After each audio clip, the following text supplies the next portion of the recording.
April is Poetry Month, so I thought I would gather together some pretty interesting poetry books for kids.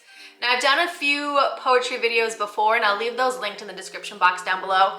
Most of the books that I'm sharing with you today are different than what I shared in those videos, so now you'll have a really big collection of books to share with your students, because sometimes poetry can be hard, especially for young kids. It's that abstract concept that can be difficult. It's not like writing or reading a normal story. It's definitely taught and read and understood in a very different way. So I grabbed some books that are really fun, that have different types of poetry that I think you can share with your students, especially for Poetry Month. A lot of them have, and I think poetry in general has a lot of nature themes to it. So they're perfect for spring and as we go into the summer months as well. And feel free to add in your own favorite poetry books in the comments down below, because I know there are so many out there.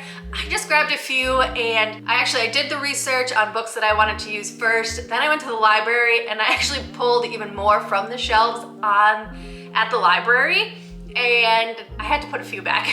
I couldn't grab all of them. But there are a lot more books out there available for students to help them understand the different types of poetry and to appreciate it as well. Now, let's jump into those books.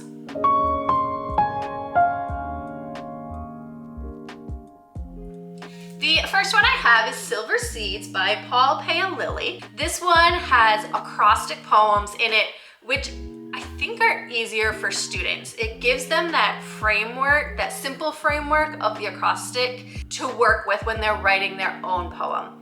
And by picking a theme, this one is, again, all about nature. Like I said, a lot of these poetry books are about nature. And this one takes different aspects of nature and gives us the acrostic poems for it. So you have one for sun, and you have one for tree, and for leaf. And it incorporates all those nature elements into it. And actually it goes through a day. So it starts when the sun rises and different things that happen throughout the day, and then ends as the sun is setting and nightfall is arriving. So definitely a neat poetry book for kids to check out for Poetry Month. This next one is, again, bringing in that nature aspect. A Stick is an Excellent Thing by Marilyn Singer. I think I have a couple Marilyn Singer books in my collection today.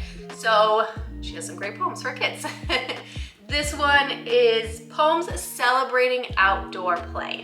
And not only does this one incorporate nature and being outside, but all the different fun activities that kids can play outside, like jump roping or skipping on the sidewalk or playing jacks with their friends. Definitely a great book to share with your students, again, in the springtime as the weather is getting warmer and leaves are popping out on the trees and students are itching to get back outside again and play in nature, and they'll really connect with the poems in this one. And my next one is another Marilyn Singer book. This one is Feel the Beat, Dance Poems That Zing from Salsa to Swing. And this one is fun. It includes poems about dancing, and the poetry mimics the rhythm of the different dances. So we have the cha-cha, the two-step, salsa, tango, all sorts of dances are incorporated into this book of poetry. And I think this one is great because I feel like students don't really learn a lot about dancing and how it connects to our cultures and our families. And this book not only includes those poems and can be used for Poetry Month, but teaches students about different types of dances and how they are used to celebrate different things around the world. And it also, some of the books come with a CD, which I believe has the poetry and some of the music on there, which would be neat if you had a CD player to pop it in and share with your students. And the illustrations are very bright and bold and beautiful, and your students might just be inspired to learn some of the dances that are shared in this book. Now this next one is an older one. I'm gonna say I almost put it down. I judged it by the cover. This one is called Wet Cement, A Mix of Concrete Poems by Bob Raska. Now, it's a very gray, drab book, especially after that last book that I shared. It has bright, beautiful illustrations, but this one is really fun. It includes all sorts of different shape poems, which I think it could be confusing for some students, but I think it's also fun and a way for students to really be creative beyond just their words. So they're creating a poem, and the topic of the poem, or the shape of the poem, is woven into the topic of the poem. So for example, in this book, there is a book about clocks or about time, and the poem is in the shape of a clock. So it can be a little tricky for students to read. It can be tricky for you to read out loud, but to share them with students will really inspire them to get creative, especially the older students who can understand that a little bit better. But it'll really show your students how to look and understand poetry in a very different way. So definitely add Wet Cement to your list of poetry books. And speaking of being creative, this next one is called With My Hands, Poems About Making Things. And it's written by Amy Ludwig Vanderwater. This is a great one, especially for younger kids and really, again, those students who like to be creative. And it takes different things that you can create, different types of artwork that you can make with your hands, and creates poems around those ideas. And it talks about how building or baking or folding or crafting are all special things, ways that you can create special things on your own and really let your imagination shine through.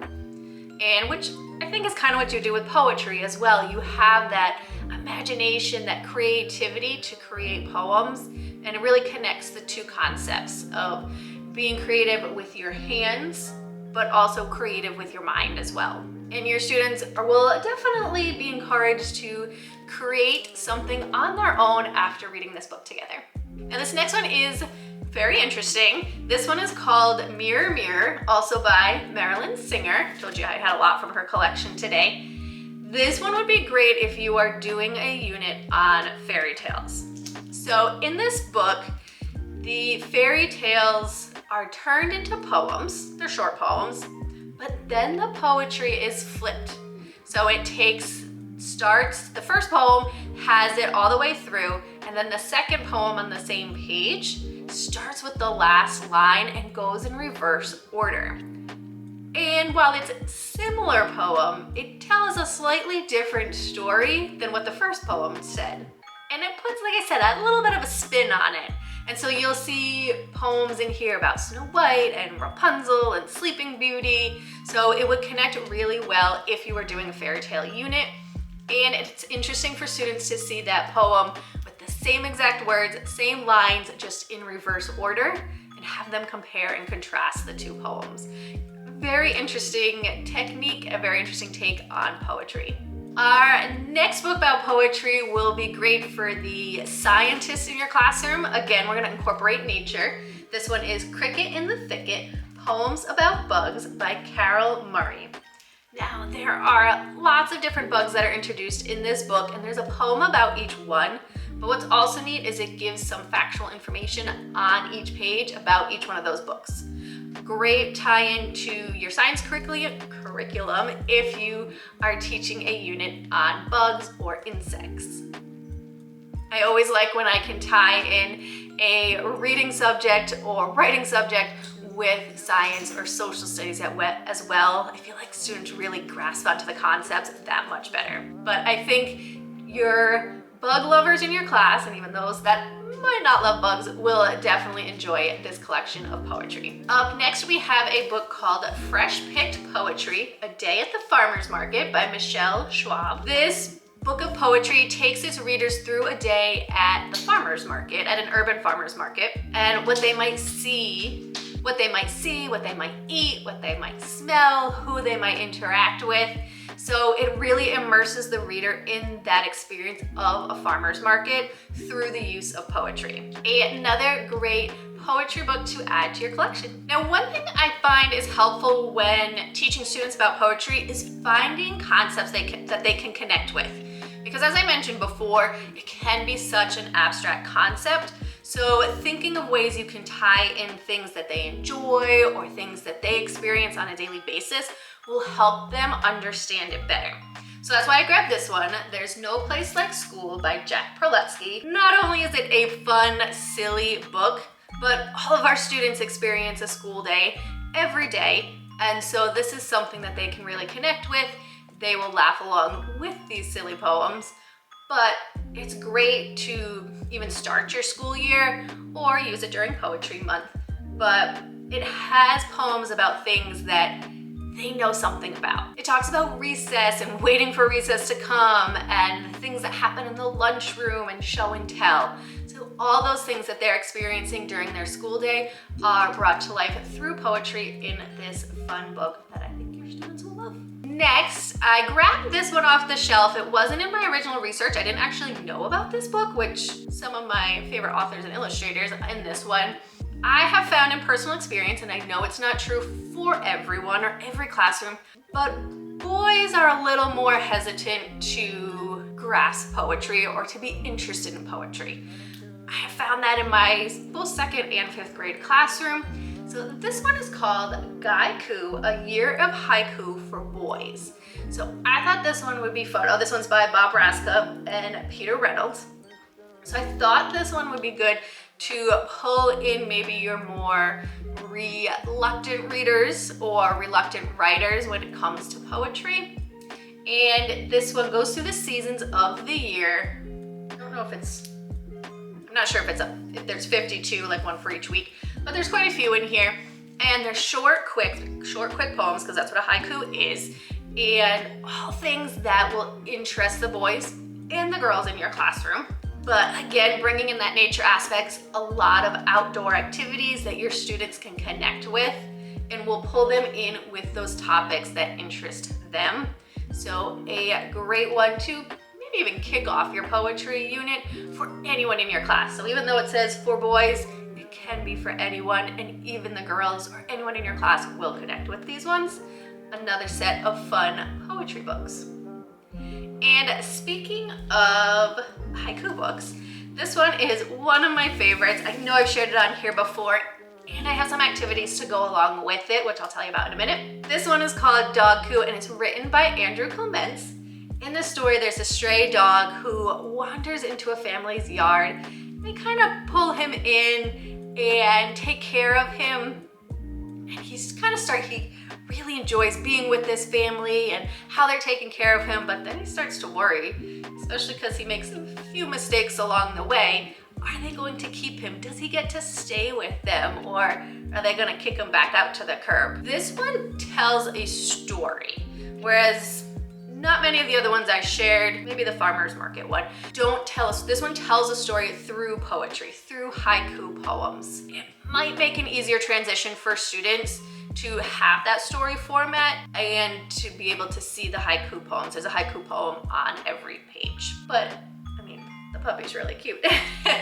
Your students will really love the puppy in the book, and it will help them understand haiku poems as well. And like I said, I have some activities to go along with it. I will leave links in the description box down below. I hope that you got some new ideas for Poetry Month and books that you can read aloud with your students to either teach them about poetry and reading, or use as mentor text and writing to encourage their own creativity when it comes to different types of poems. Feel free to leave one of your favorite poetry books in the comments below, and if you love sharing poetry with your kids, give this video a thumbs up. I will be back next week with more read aloud tips and ideas for you to use in your classroom right away. Have a great week.